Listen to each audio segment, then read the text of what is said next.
Hey everyone, and welcome to the Dota 2 Builds of the Week, the weekly series where I show you guys top 5 meta builds in each position of Dota 2 to help you get started to expand your hero pool. I'm Alex, and if you're new to the channel, definitely check out my Twitch TV where I do a lot of fun gameplay live with a wonderful community. Let's get started. And as always, all the links to the builds are found in the description below so you can favorite them in the Steam Workshop. Today we're starting with Lifestealer. Lifestealer is a position 1 that got recently buffed in the 7.30C patch, and he basically got some increased base agility, which is great because it allows him to attack a little faster. He is a strength-based hero, but this build basically is relatively straightforward. You're going to be going towards an early Orb of Venom and Orb of Corrosion. That stacks very well with your Ghoul Frenzy and your Rage. So when you have Ghoul Frenzy at 2 points and you have your Rage at 4.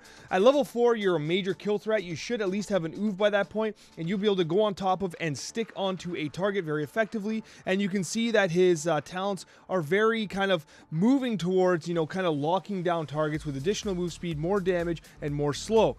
You're going to move from there to an Armlet. That is the current build right now. The Armlet provides you with a lot of extra damage in teamfights, amazing farm speed, and it has a very consistent, very good build-up.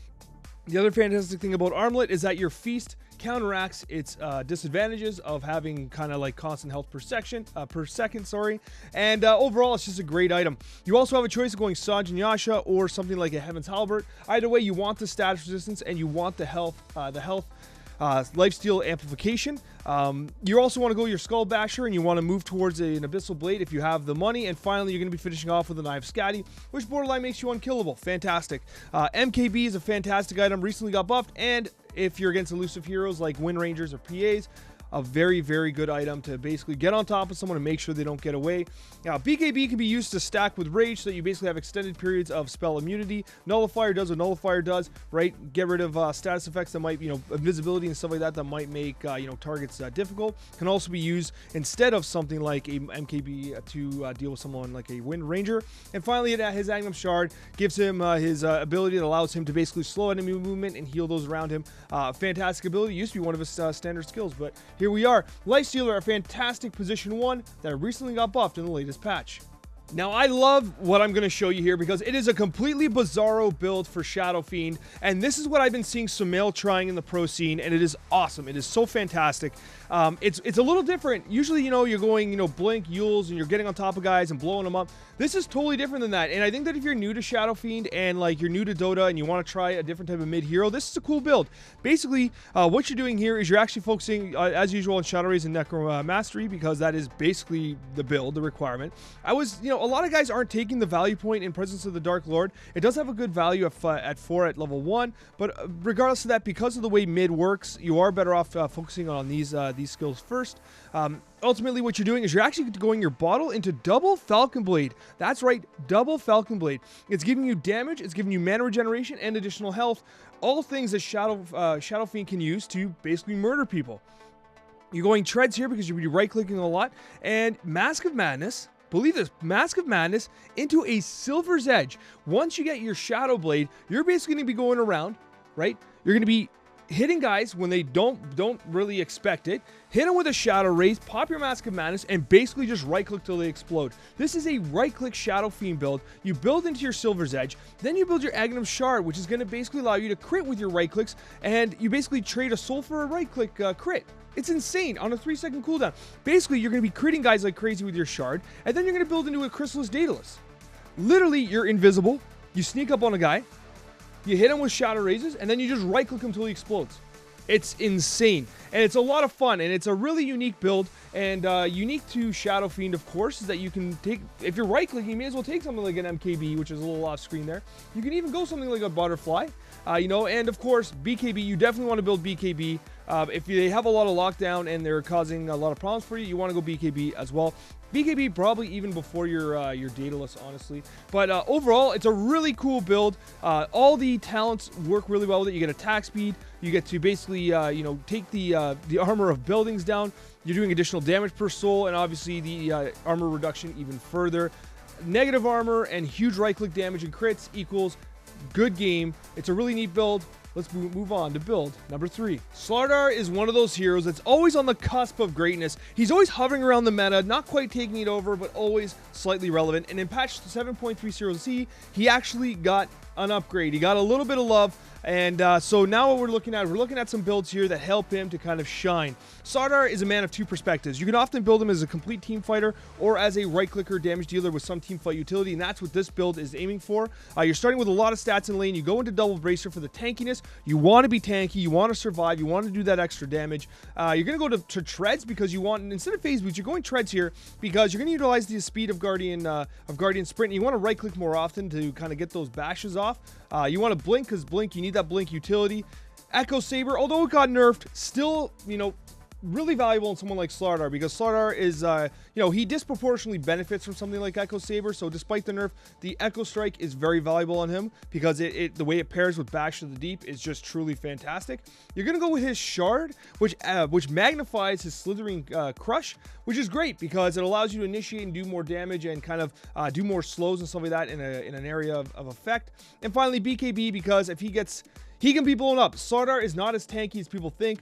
In terms of a position 3, he's one of the less tanky of them, believe it or not, but BKB does go a long way. Optional items, you are looking at going towards a Silver's Edge or an Assault Cuirass, depending on what your team needs. If you're ahead and you want to continue murdering guys, you go Silver's Edge. If you have right-clickers on your team that need the benefit of AC, and you benefit from it as well, you go AC. You know, if you're against a lot of magic damage, you're the position 3, you need to activate your team, you take that Pipe of Insight. Also provides you with the additional benefit of the magic resistance as well, don't forget.